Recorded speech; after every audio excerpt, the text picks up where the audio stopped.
ان الحمد للہ والصلاۃ والسلام علی رسول اللہ وعلی آلہ وصحبہ ومن والا۔ السلام علیکم ورحمۃ اللہ وبرکاتہ۔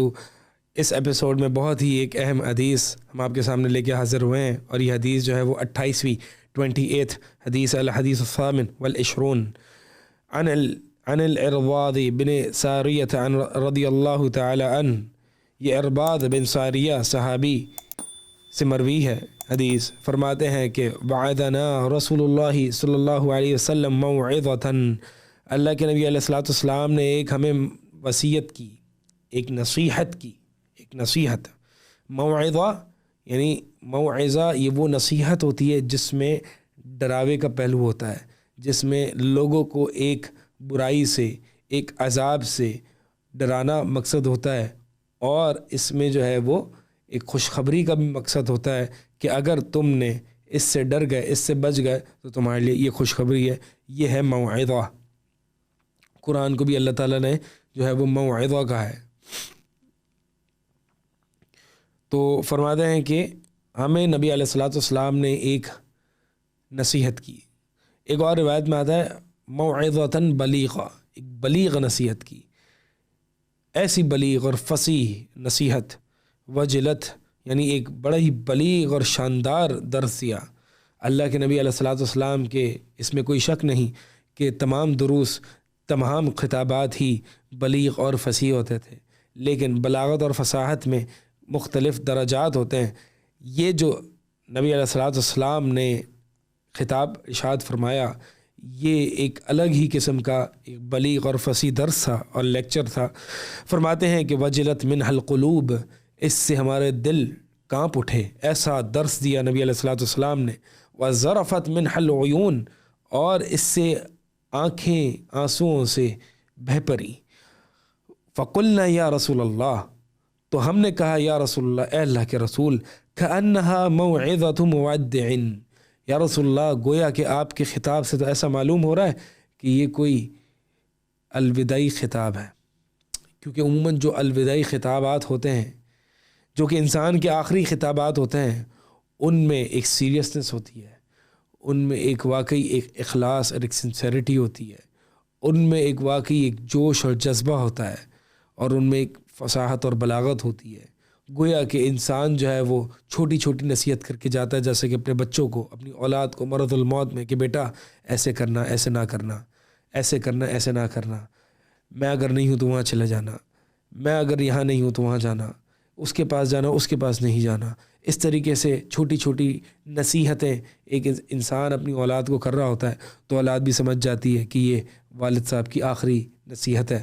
تو نبی علیہ الصلوۃ والسلام نے بھی کچھ ایسی ہی نصیحت، یعنی جب الوداعی نصیحت ہوتی ہے تو اس میں ایک بڑی امپورٹنٹ بات کی ہے، یا پھر اس میں اپنی پوری دعوت کا خلاصہ بیان کیا جاتا ہے۔ یعنی ایک والد صاحب جب اپنے بچوں کو الوداعی نصیحت کر رہے ہوتے ہیں، تو گویا کہ جتنے سال ان والد صاحب نے اپنی اولاد کی تربیت کی ہے اور جو جو باتیں سکھائی ہیں، اس کا گویا کہ ایک نچوڑ ان کے سامنے اس الوداعی نصیحت میں رکھ دی جاتی ہے کہ بیٹا جو میں اتنے سالوں سے سکھاتا رہا ہوں نا، یہ اس کا کرکس ہے، یہ اس کی ایسنس ہے، یہ اس کا نچوڑ ہے۔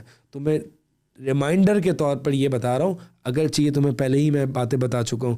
تو گویا کہ نبی علیہ الصلوۃ والسلام یہ سب تربیت کر کے گئے، اور جب الوداعی نصیحت کی نبی علیہ الصلوۃ والسلام نے ممبر پر بڑی بلیغ اور بڑی فصیح کی، اور سے اس حدیث کی اہمیت کا اندازہ ہمیں ہوتا ہے۔ لہٰذا جو اس حدیث میں باتیں کی گئی ہیں، جو نبی علیہ الصلوۃ والسلام کی آخری نصیحت کہہ لیں، وصیت کہہ لیں، یہ آپ غور سے سنیں، اور بڑی اہم اور انسان کی دنیا اور آخرت میں کامیابی کا فیصلہ کرنے والی باتیں نبی علیہ الصلوۃ والسلام نے ذکر کی ہیں۔ ابھی تک ہم نے جو بات پڑھی کہ نبی علیہ الصلوۃ والسلام نے ایک دن ایک بڑی ہی وسیع اور بلیغ نصیحت ہم سب کو کی، اس سے یہ پتہ چلتا ہے کہ خطابات، یعنی دینی خطابات میں، یہ دینی دروس میں، یا لوگوں کو دین کی طرف مائل کرنے میں جو انداز اپنانا چاہیے وہ بلیغ ہونا چاہیے۔ انسان اپنے خطابات میں، یعنی اپنے خطابات اور اپنے دینی دروس میں بلاغت اور فصاحت کا اہتمام جو ہے وہ یہ مستحب ہے۔ نبی علیہ الصلوۃ والسلام بھی کیا کرتے تھے، اور ایک سیریسنس شو کرنا. نبی علیہ الصلوۃ والسلام کا چہرہ مبارک تبدیل ہو جاتا تھا. احمرت عیناہ، آپ صلی اللہ علیہ وسلم کی آنکھیں مبارک لال ہو جاتی تھیں.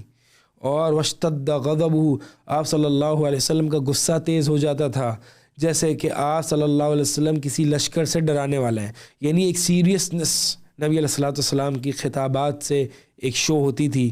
یہ کوئی مذاق کی بات نہیں ہے، یہ کوئی انٹرٹینمنٹ نہیں ہے، یہ کوئی ایک آرٹسٹ پرفارم نہیں کر رہا، بلکہ یہ ایک دنیا اور آخرت جس پہ سٹیک پہ لگی ہوئی ہے، داؤ پہ لگی ہوئی ہے، اس کے بارے میں آپ سے بات کی جا رہی ہے. لہٰذا بہت ہی اہم بات ہے، اس کو غور سے سننا، اس کو مذاق میں نہ ٹال دینا، اس کو جو ہے وہ ایسی غفلت میں نہ لینا، اس کو سیریسلی لینا.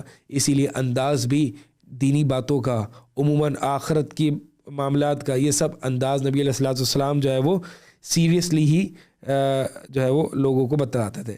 لیکن اس کے ساتھ ساتھ ہمیں یہ بھی ملحوظ رکھنا چاہیے کہ نبی علیہ الصلوۃ والسلام کے بارے میں آتا ہے کہ ان رسول اللہ صلی اللہ علیہ وسلم کان یتحولنا بالموعظۃ کراہۃ السامعۃ علینا، کہ نبی علیہ الصلوۃ والسلام جو ہے وہ موقع اور مناسبت دیکھ کے ہمیں خطبات اور نصیحت یا موعظہ ارشاد فرمایا کرتے تھے. ایسا نہیں کہ وقت کی کوئی مناسبت نہ دیکھتے ہوئے، سیاق و سباق کی کوئی مناسبت نہ دیکھتے ہوئے، وقت اور زمانے کا کوئی لحاظ نہ کرتے ہوئے نبی علیہ الصلوۃ والسلام جو ہے وہ ہمیں درس دیتے تھے. نہیں، بلکہ نبی علیہ الصلوۃ والسلام جب ہمیں نصیحت کرتے تھے، وقت، زمانہ، آڈینس، ان تمام چیزوں کو جو ہے اس کا لحاظ کیا کرتے تھے.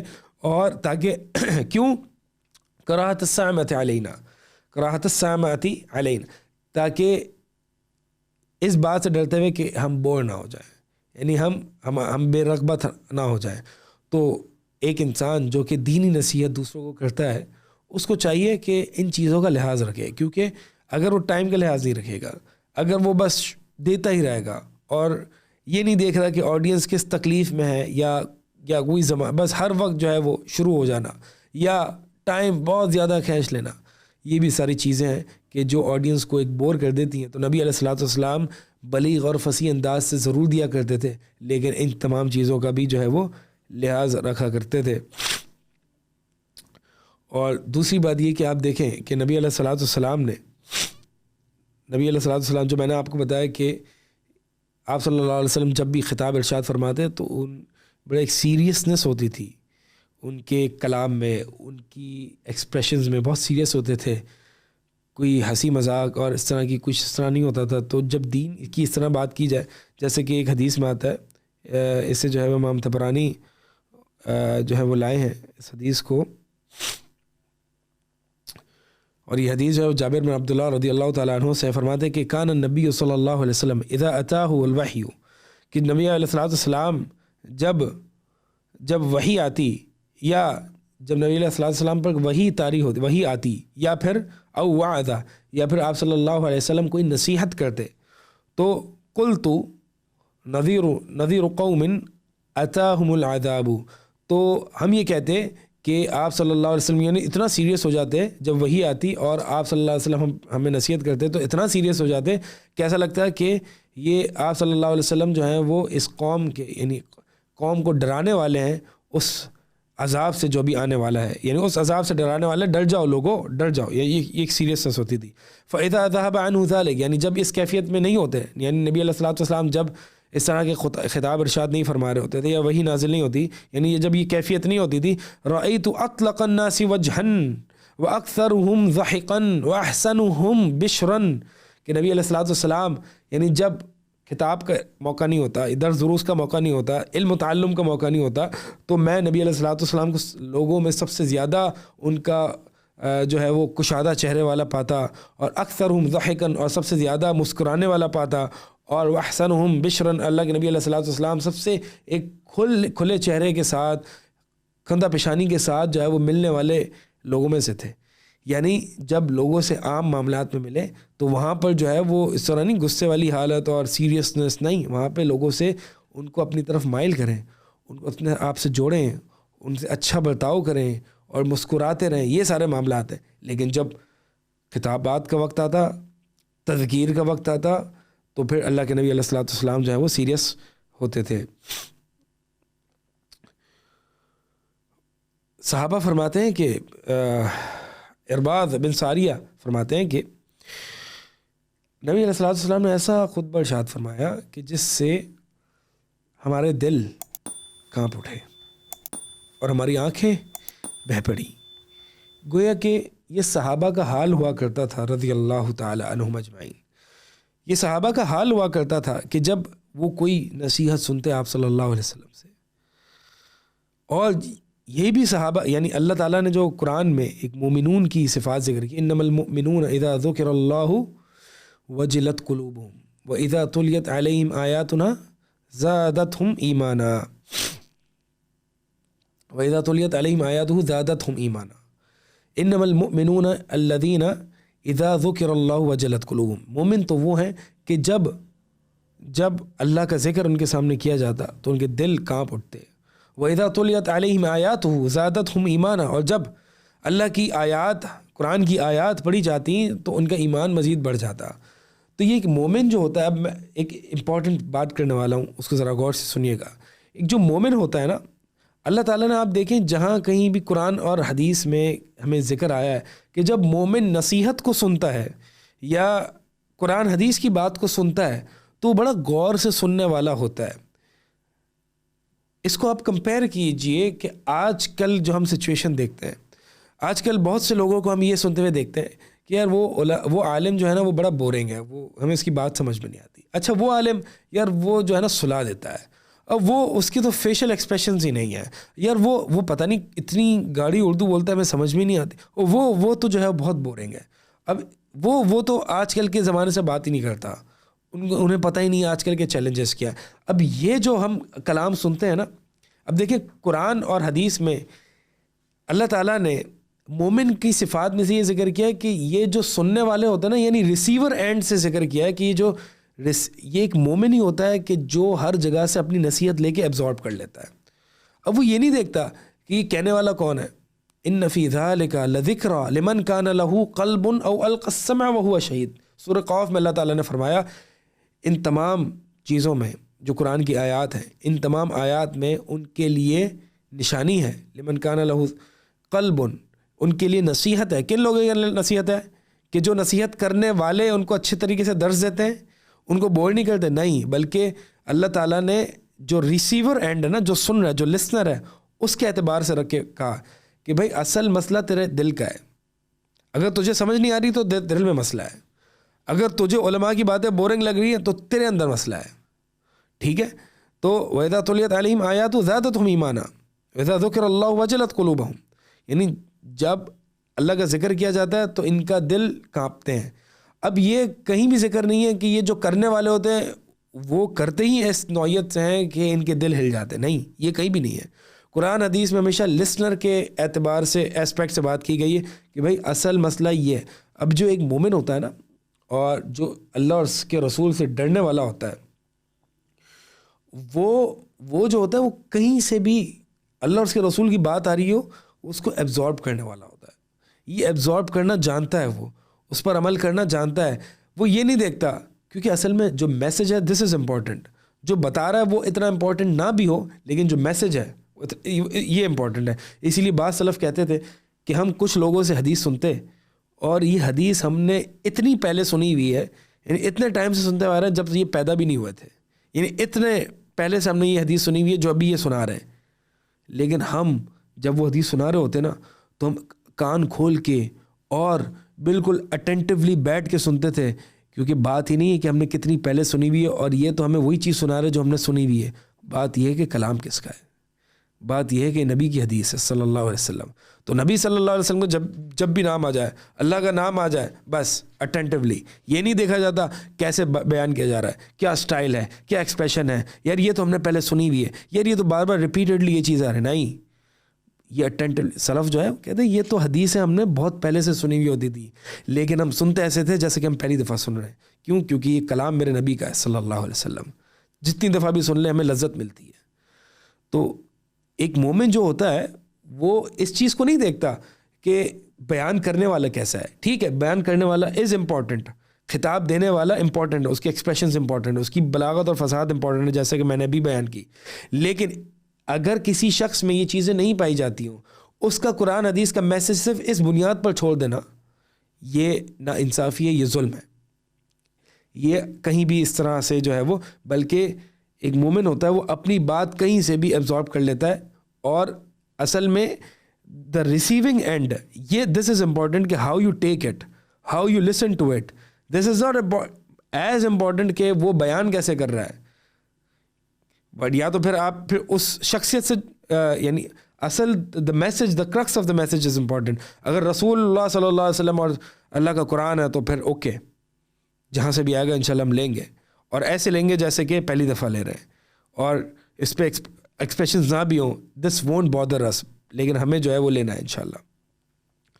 تو بہرحال یہ حدیث کے پہلے حصے پہ بات ہوئی، اور کچھ اس تعلق سے میں چاہ رہا تھا کہ آپ کے سامنے یہ باتیں رکھیں.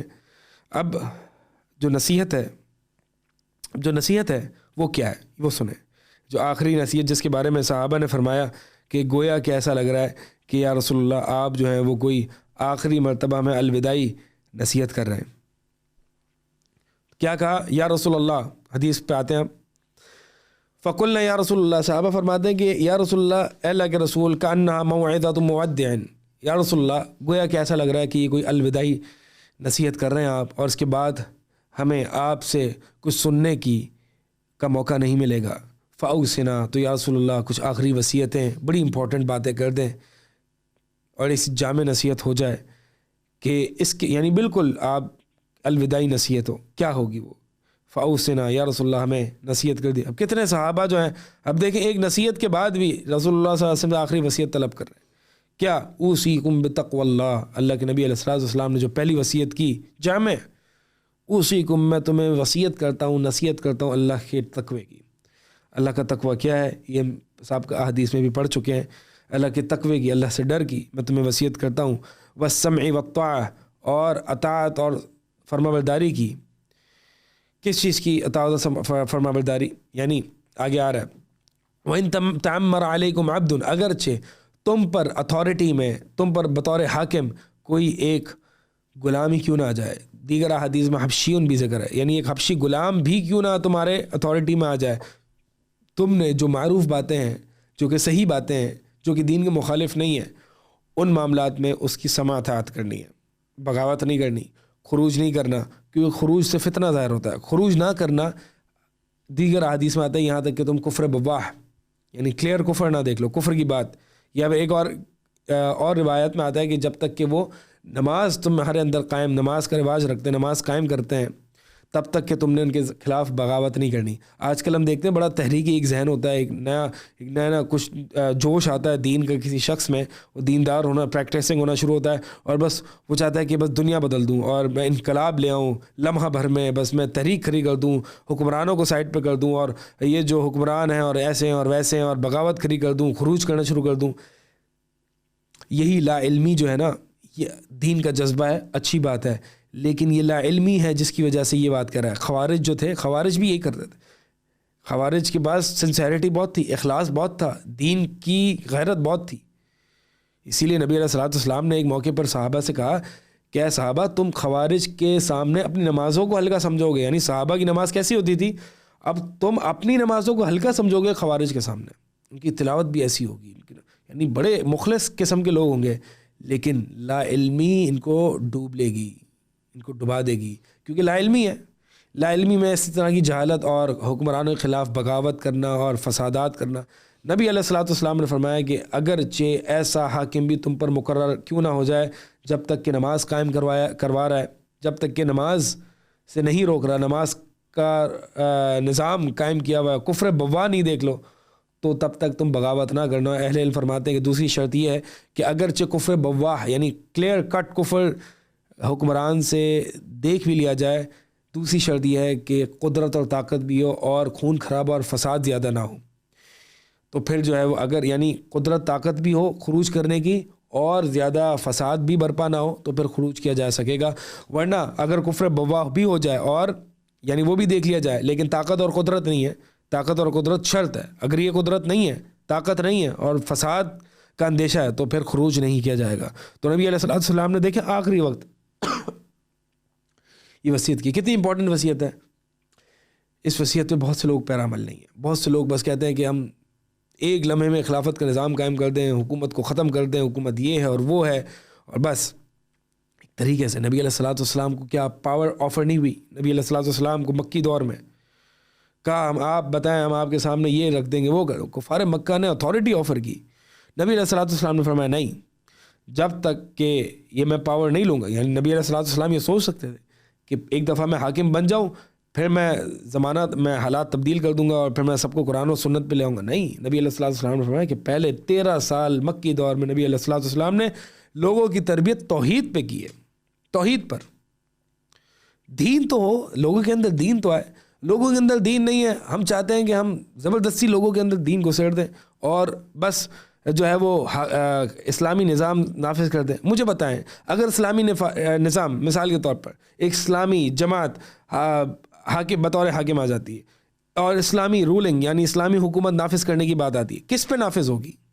فجر کی نمازوں میں دیکھ لیں آپ حال کیا ہے مسلمانوں کا, نماز ہی لوگ ہیں نہیں, کس پر نافذ ہوگی؟ کیا لوگ قبول کریں گے؟ سول وار کھڑا ہو جائے گا. تو بتانے یہ چاہ رہا ہوں کہ لوگوں کی تربیت دین پر تو کریں, پہلے توحید پر تو کریں.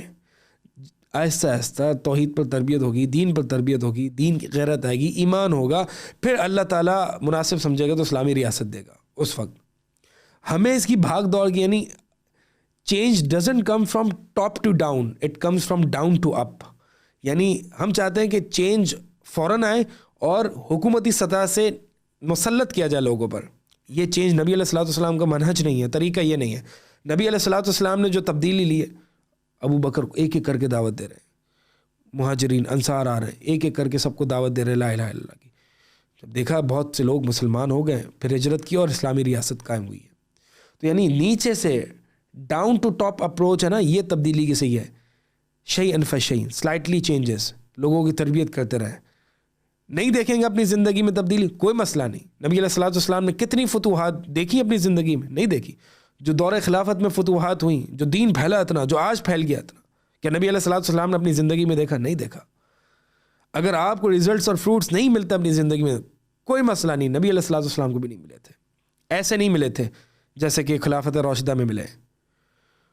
تو بات یہ ہے کہ ہمیں بہت جلد بازی ہوتی ہے کہ ہم جلدی سے انقلاب لے آئیں, ود ان 24 آورس بس سب کو مار دھار کر دیں اور اوپر سے لوگوں پر دین پر مسلط کریں. نہیں, نیچے سے لوگوں کی تربیت کریں. انہی میں سے تو حاکم اٹھنا ہے. حاکم آتے ہی رعایا میں سے ہے, تو جیسی رعایا ہوگی ویسا حاکم ہوگا. آپ کیسا حاکم تلاش کریں گے؟ بہرحال مقصد بات یہ ہے کہ یہ جو انقلابی اور ایک لا علمی والا ذہن ہوتا ہے نا, جذباتی ذہن جس کو کہتے ہیں کہ نہیں بس اسلامی حکومت نافذ کر دو اور یہ کر دو اور وہ کر دو, تحریک چلا دو, اور لوگوں کو توحید کے بارے میں پتہ نہیں ہے, دین کے بارے میں پتہ نہیں, نمازوں کا پتہ نہیں ہے, احتجاج میں نکلے ہوئے لوگ, دین نافذ کرنا ہے, یہ اسلامی ریاست نافذ کرنی, فجر میں سو رہے ہیں. یہ کون سی اسلامی ریاست ہے؟ میوزک چل رہا ہے, یہ کوئی اسلامی ریاست ہے؟ کوئی مطلب, یا تو پھر ایک کلچرل اسلامی ریاست آپ نافذ کرنے کی کوشش کریں. جو نبی علیہ الصلوۃ والسلام کی جو توحید نما اسلامی ریاست تھی وہ تو نہیں ہے, اس کا تو پھر آپ نہیں کر رہے. تو اللہ کے نبی علیہ الصلوۃ والسلام نے فرمایا کہ اگرچہ حبشی غلام بھی تم پر مسلط ہو جائے تو تم نے سمع اطاعت کرنی ہے, بغاوت نہیں کرنی, خروج نہیں کرنا. اور آگے سنو, وَإِنَّهُ مَن يَعِشْ مِنكُم بَعْدِي فَسَيَرَى اخْتِلَافًا كَثِيرًا, اور بے شک اے لوگو, تم میں سے جو میرے بعد زیادہ لمبی زندگی زندہ رہے گا تو وہ بہت زیادہ اختلاف دیکھے گا, بہت اختلاف ہوگا. کیا نبی علیہ الصلوۃ والسلام نے یہ اختلاف ہوگا دینی اعتبار سے, سیاسی اعتبار سے جو اختلاف ہوگا, نبی علیہ الصلوۃ والسلام وہ اس امت پر شفقت کرنے والے شخص ہیں کہ جنہوں نے چھوٹی سے چھوٹی چیز بھی بتا دی ہمیں, اور بتائے بغیر اس دنیا سے رخصت نہیں ہوئے. ہمیں طہارت کے چھوٹے سے چھوٹے مسائل بتا دیے کہ الٹے ہاتھ سے بائیں ہاتھ سے طہارت نہیں کر, آپ نے استنجا نہیں کرنا ہے, قبلے کی طرف رخ کر کے جو ہے وہ آپ نے قضاء حاجت نہیں کرنی ہے. یہ چھوٹے سے چھوٹے مسائل دے دیے. اور کیا لگتا ہے یہ فرقہ واریت, یہ دینی اختلاف, یہ جو اختلاف ہوگا, ان مسائل کے بارے میں نبی علیہ الصلوۃ والسلام ہمیں کچھ بتا کے نہیں گئے. نہیں, واللہ اللہ کے نبی علیہ الصلوۃ والسلام نے ان دینی اختلافات ہوں گے بتایا ہے. فَسَيَرَى اخْتِلَافًا كَثِيرًا, بہت اختلاف ہوں گے. کیا کرنا ہے ان صورتوں میں, کیا کرنا ہے؟ قاعدہ کلیہ بتاتی ہے. اللہ اکبر, کیا قاعدہ ہے؟ فَعَلَيْكُمْ, جب اختلاف ہو نا, جب ایک مولوی یہ کہہ رہا ہو, وہ مولوی یہ کہہ رہا ہو, ایک عالم یہ کہہ رہا ہو, وہ عالم یہ کہہ رہا ہو, سب نے اپنے اپنے مسلک قائم کیے ہوئے ہوں، سب نے اپنی اپنی جماعتیں بنائی ہوئی ہوں، سب نے اپنے اپنے مسلک کے نام سے دے دی ہو. کسی نے اپنے آپ کو دیوبندی کہہ دیا ہو، کسی نے اپنے آپ کو بریلوی کہہ دیا ہو، کسی نے اپنے آپ کو جماعت اسلامی کہہ دیا ہو، کسی نے اپنے آپ کو معتزلہ کہہ دیا ہو، کسی نے اپنے آپ کو پرویزی کہہ دیا ہو، جو بھی کہہ دیا ہو. ایک بات یاد رکھنا، یہ سب اپنے اپنے جب اختلافات ہوں گے، اپنے اپنے مسالک الگ کر لیں گے، تم کیا کرنا، تم یہ کرنا فعلیکم سنتی و سنت الخلفاء الراشدین المہدیین، تم پر میری سنت ہے، لازم ہے تم پر میری سنت، یہ سنت بچائے گی تمہیں. وسنت الخلفاء الراشدین المہدیین، اور خلفاء راشدین المہدیین جو کہ ہدایت یافتہ ہیں، جو کہ راہ حق پر ہیں، ان چاروں خلفاء کی سنت پر عمل کرنا. یعنی جس مسئلے پر چاروں خلفاء متفق ہو جائیں، ان کی وہ گویا کہ میری سنت ہے، اس پر عمل کرنا، اس پر عمل کرنا. اور ان سنتوں کو، میری سنت کو کیسے، ایک کان سے سن کے دوسرے کان سے نکال دیا، یہ ایک کان سے سن کے یہ کہہ دیا کہ جی ٹھیک ہے لیکن ہمارے امام صاحب کو تو دوسرا مذہب ہے، ہمارے امام صاحب کا تو مسلک دوسرا ہے، لیکن چونکہ ہم حنفی مسلک کے ہیں، لیکن چونکہ ہم شافعی مسلک کے ہیں، اس لیے ہم یہ حدیث قبول نہیں کر سکتے. یہ کرنا نہیں. عضوا علیہا بالنواجذ، اپنی ڈاڑوں سے پکڑ کے رکھنا. نواجذ کہتے پیچھے والے دانتوں کو. جب انسان کوئی ان ڈاڑوں سے کسی چیز کو پکڑ لیتا ہے تو بڑی مضبوطی سے پکڑتا ہے اور وہ کبھی چھوڑ نہیں سکتا، یعنی بڑی مضبوطی سے پکڑ لینا. اب ایک چیز انسان ڈاڑوں سے پکڑتا ہے اور وہ کوئی کھینچنے کی کوشش کرتا ہے تو یہ دانت تو جا سکتے ہیں لیکن یہ کوئی چیز نہیں جا سکتی. تو یہ سنت کو اتنی مضبوطی سے پکڑنا ہے، چاہے جو بھی ہو جائے، حالات کیسے بھی ہوں، مصلحت کیا ہی کیوں نہ ہو، میجورٹی کہیں کیوں نہ چاہ رہی ہو، میجورٹی کسی عقیدے پر کیوں نہ ہو، تم نے میری سنت کو پکڑ کے رکھنا ہے. عضوا علیہا بالنواجذ، ڈاڑوں سے پکڑ کے رکھنا ہے. وَإِيَّاكُمْ وَمُحْدَثَاتِ الْأُمُورِ، اور خبردار، ایاکم، خبردار، نبی علیہ السلام کی آخری وصیت ہے اور آخری الفاظ سنیے جو اپنی قوم کو، صحابہ کو وصیت کر کے جا رہے ہیں. ایاکم ومحدثات الامور، نئے نئے کاموں سے بچ کے رہنا. وہ کام جو میں نے نہیں کیے، وہ کام جو میں کر سکتا تھا نہیں کیے، دین سمجھتے ہوئے ان نئے نئے امور سے بچتے ہوئے رہنا. یہ بدعت، فإن کل بدعۃ ضلالہ، کیونکہ ہر بدعت گمراہی ہے، ہر گمراہی آگ میں ہے. یہ جو اختلاف ہے نا، نبی علیہ السلام نے یہ بتا دیا کیسے حل ہوگا جی. ایک اور حدیث میں آتا ہے یہود جو ہیں وہ 71 فرقوں میں بٹے تھے، نصارہ 72 فرقوں میں، اور میری امت 73 فرقوں میں بٹے گی. سب کے سب جہنم میں ہیں سوائے ایک کے. صحابہ نے پوچھ لیا یا رسول اللہ کون ہے وہ؟ کوئی کرائٹیریا تو ہوگا نا. ابھی جتنے فرقے ہیں، جتنے فرقے جو ابھی نام لیے، اور بھی فرقے ہیں، جتنے کوئی کرائٹیریا تو ہوگا کہ حق پر کون ہے، باطل پر کون ہے. نبی علیہ السلام نے فرما دی ایک حق پر، سارے جہنم میں. صحابہ نے پوچھا کرائٹیریا کیا یا رسول اللہ، کون ہے حق پر؟ نبی علیہ السلام نے کرائٹیریا بتا دیا، سٹینڈرڈ بتا دیا، ما انا علیہ واصحابی، جس پر میں اور میرے صحابہ ہیں. اب لہٰذا اب مجھے یہ کہنے دیجئے کہ قرآن حدیث کا ہر فرقہ جو ہے قرآن حدیث کا دعویٰ کرتا ہے، کہتا ہے کہ میں قرآن حدیث پر ہوں. ہر فرقہ قرآن حدیث کا ریفرنس بھی دکھائے گا آپ کو. کوئی ہے اسلامی فرقہ جو آپ کو کہے گا کہ نہیں ہم قرآن کو نہیں مانتے، ہم نبی علیہ السلام کی حدیث کو نہیں مانتے؟ نہیں، ہر کوئی آپ کو قرآن حدیث کا راستہ آپ کو بتائے گا کہ یہ قرآن حدیث کا فتویٰ ہے، یہ قرآن حدیث کا موقف ہے. ہر کوئی قرآن حدیث کا دعویٰ کرے گا، لیکن کیا سب صحیح ہے؟ ایسا نہیں ہو سکتا. کلھا فی النار الا واحدہ، سب کے سب جہنم میں سوائے ایک کے. سب صحیح ہے؟ ایسا نہیں ہو سکتا. اب فرق کیا ہے؟ جو حق والے ہیں وہ بھی قرآن حدیث کا دلائل دے رہے ہیں، جو باطل پر ہیں وہ بھی قرآن حدیث کا دلائل دے رہے ہیں. نوٹ کر لیجئے، فرق یہ ہے کہ جو حق پر ہیں، جو قرآن حدیث کا ریفرنس دیتے ہیں، جو قرآن حدیث سے بات کرتے ہیں، وہ فہم صحابہ اور فہم سلف کے ساتھ اس کو مقید کرتے ہیں. یعنی سب کے سب قرآن حدیث کا ریفرنس دیں گے، لیکن یہ جو حق پر جو گروہ ہے نا، جو فرقہ ناجیہ یعنی جو سیفڈ سیکٹ ہے، جو کہ کامیاب گروہ ہے، یہ جب قرآن حدیث کی بات کرے گا تو یہ کہے گا کہ قرآن حدیث یہ اور سلف نے اس کو ایسے سمجھا ہے. یعنی جو اہل حق کا جو سٹینڈرڈ ہوگا، جو کرائٹیریا ہوگا، وہ یہ ہوگا، وہ قرآن حدیث بفہم السلف، قرآن حدیث کو ایسے سمجھنا جیسے کہ سلف صالحین نے سمجھا. اور آج کے دور میں جو گروہ اس اصول پر گامزن ہے وہ جماعت اہل حدیث ہی ہے، اس کے علاوہ اور کوئی نہیں ہے. جماعت اہل حدیث ہی وہ گروہ ہے، وہی فرقہ ناجیہ ہے، وہی حق پر مبنی گروہ ہے کہ جو اپنی ہر بات میں، دین کے ہر مسئلے میں یا تو قرآن کتاب اللہ سے فیصلہ کرتا ہے، یہ حدیث رسول اللہ صلی اللہ علیہ وسلم سے فیصلہ کرتا ہے، اور اپنی عقل کے مطابق حدیث کو نہیں سمجھتا، اپنی عقل کے مطابق قرآن کو نہیں سمجھتا، بلکہ منہج سلف کے فہم کے مطابق قرآن حدیث کا ریفرنس ہر کوئی دیکھتا ہے، لیکن سمجھتا کیسے؟ جیسے میرے امام نے سمجھا، جیسے میری عقل نے سمجھا۔ جو اہل حدیث ہوں گے وہ ہمیشہ آپ کو اس کا ریفرنس دیں گے کہ یہ جو قرآن حدیث ہے، لیکن اور سلف صالحین کا فہم یہ ہے، یعنی یہ آیت ہے، سلف نے اس آیت کو کیسے سمجھا۔ یہ ہے وہ ڈفرینشیٹنگ لائن جو کہ ایک اہل حدیث کو دیگر فرقہ باطلہ سے الگ کرتا ہے۔ اہل حدیث قرآن حدیث کو سمجھتے ہیں جیسے کہ سلف صالحین نے سمجھا، اور دیگر فرقہ باطلہ قرآن حدیث کو سمجھتے ہیں جیسے ان کی عقل نے سمجھا، جیسے ان کے امام نے سمجھا، جیسے فلاں و فلاں نے سمجھا، جیسے فلاں و فلاں بزرگ نے سمجھا۔ ہم کہتے ہیں سلف صالحین نے سمجھا، اور سلف صالحین میں اولین درجے میں وہ لوگ آتے ہیں جس کی نبی علیہ الصلوۃ والسلام نے گارنٹی دی ہے کہ خیر الناس قرنی، بہترین گروہ، بہترین زمانہ میرا زمانہ ہے، پھر اس کے بعد آنے والا زمانہ، پھر اس کے بعد آنے والا زمانہ ہے۔ 3 جنریشنز کی نبی علیہ الصلوۃ والسلام نے گارنٹی دی ہے، صحابہ، تابعین، تبع تابعین۔ یعنی خلاصہ یہ اہل حدیثوں کی دعوت یہ ہے کہ اہل حدیث وہ لوگ ہوتے ہیں جو خالص قرآن اور حدیث سے ہر مسئلے میں اپنی دلیل لیتے ہیں، ایسے جیسے کہ سلف صالحین نے سمجھا۔ اللہ تعالی ہمیں ان باتوں کو سمجھنے اور اس پر عمل پیرا ہونے کی توفیق عطا فرمائے۔ اقول قولی ھذا استغفر اللہ لی ولکم فسائر المسلمین۔